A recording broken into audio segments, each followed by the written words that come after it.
What is lo-fi? Well, it stands for low fidelity. It just basically means it's not high fidelity. It's not the greatest of qualities.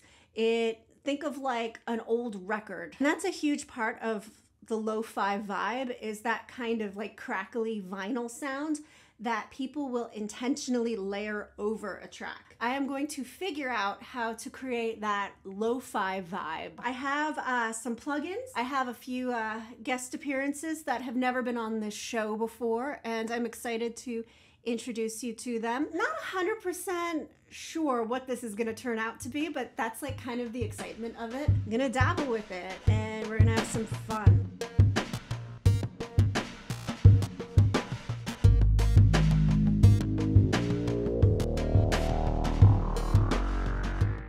Hey there, synth lovers and music enthusiasts and musicians and all of y'all that came to join this video. Lo-fi really has its roots in jazz and hip hop. It goes back even as far as the 80s and 90s, but only has really recently, especially on like YouTube, developed popularity and has become a style of music that a lot of people listen to in order to just chill out, get those kind of lo-fi vibes, and focus on what they're trying to get done.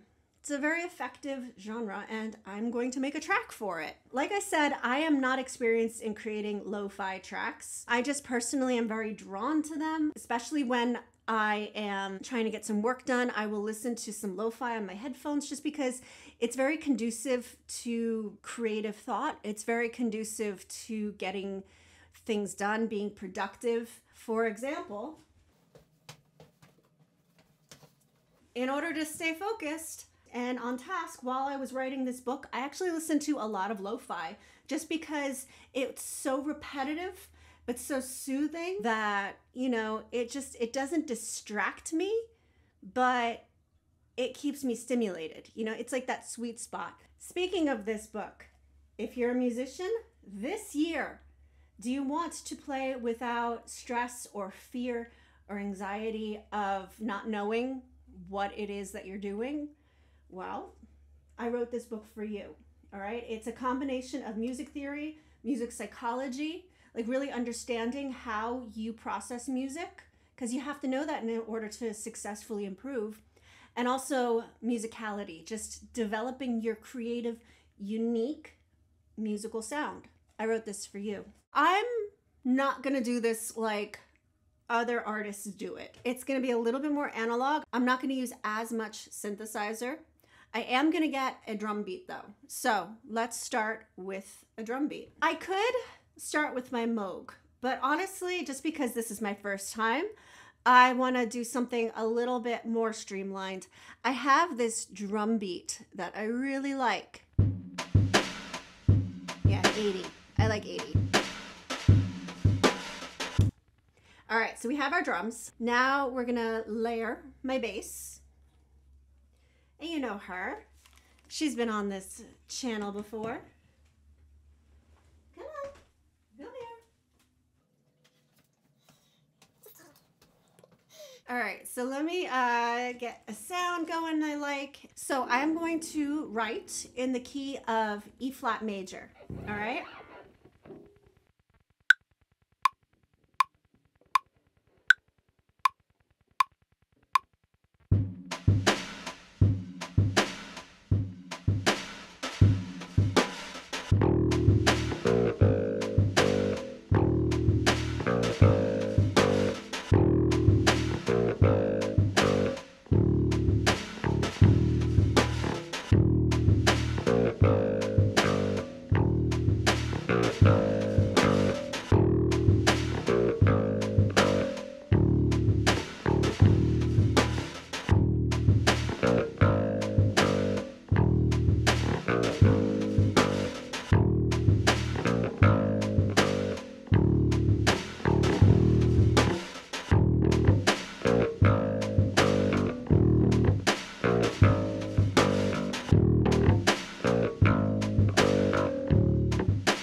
realize I shouldn't have come up with an end to it, but I was just feeling it.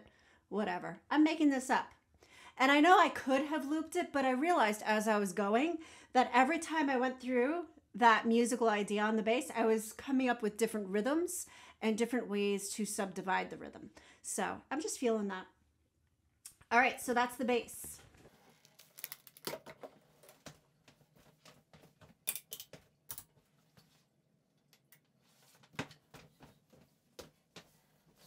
Okay, so now I'm gonna add the synthy part. I know what I want. I want a piano. That's actually what I want.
All right, cool.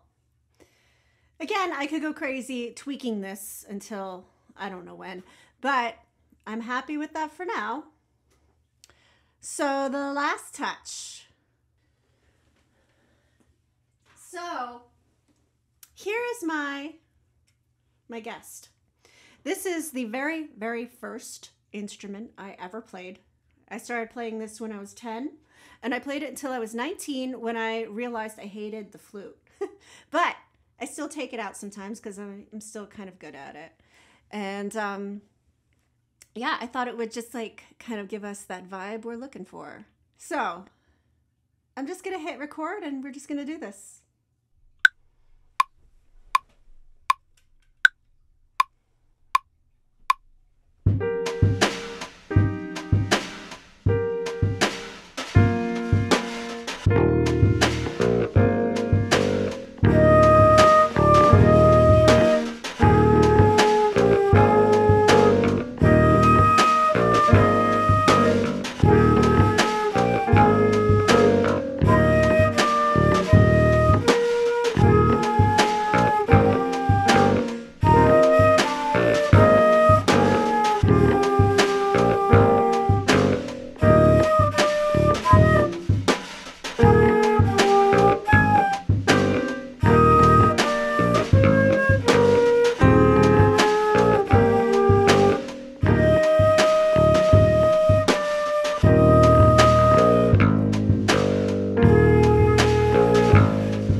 So I think we have a track that's a good jam, but I need to add the lo-fi. So this sound rack I got from a DJ named Kia Orion, and it's a pretty cool rack and I highly recommend it.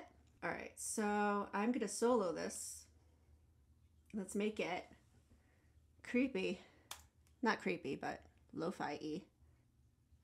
I think this, I actually want to put that rack on the synth.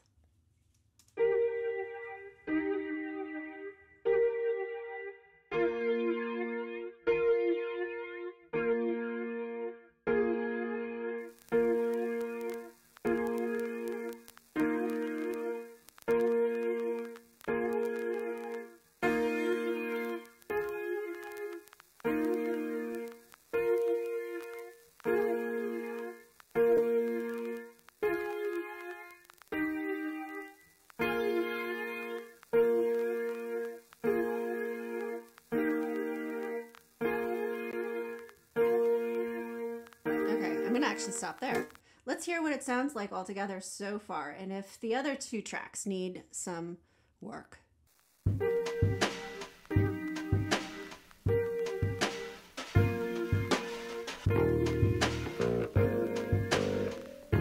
All right, one thing that I think really needs that lo-fi effect is the drums. So let me add that.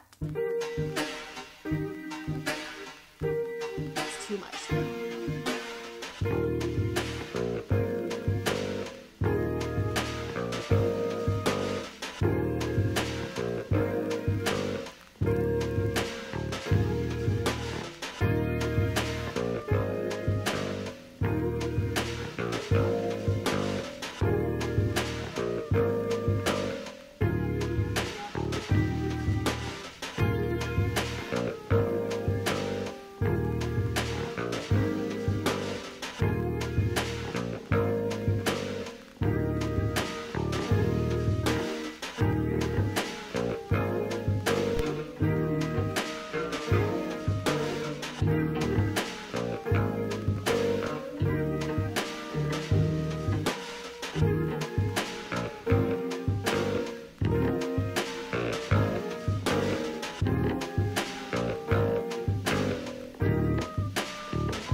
I'm gonna keep working on this. This turned out super cool. Now I just really have a whole lot of cleaning up to do, a lot of mastering to do, but I really like what I have so far. I need to mess with all the levels because I do feel like it's a little much, but I don't know, I kind of like this vibe. And the trick to this is it just like loops, right? Which I didn't do, but that's okay because I have the meat and potatoes of it. And I think I got something here. So if you liked this video, please like this video and subscribe to my YouTube channel. And I hope that you have a fantastic rest of your day. Bye.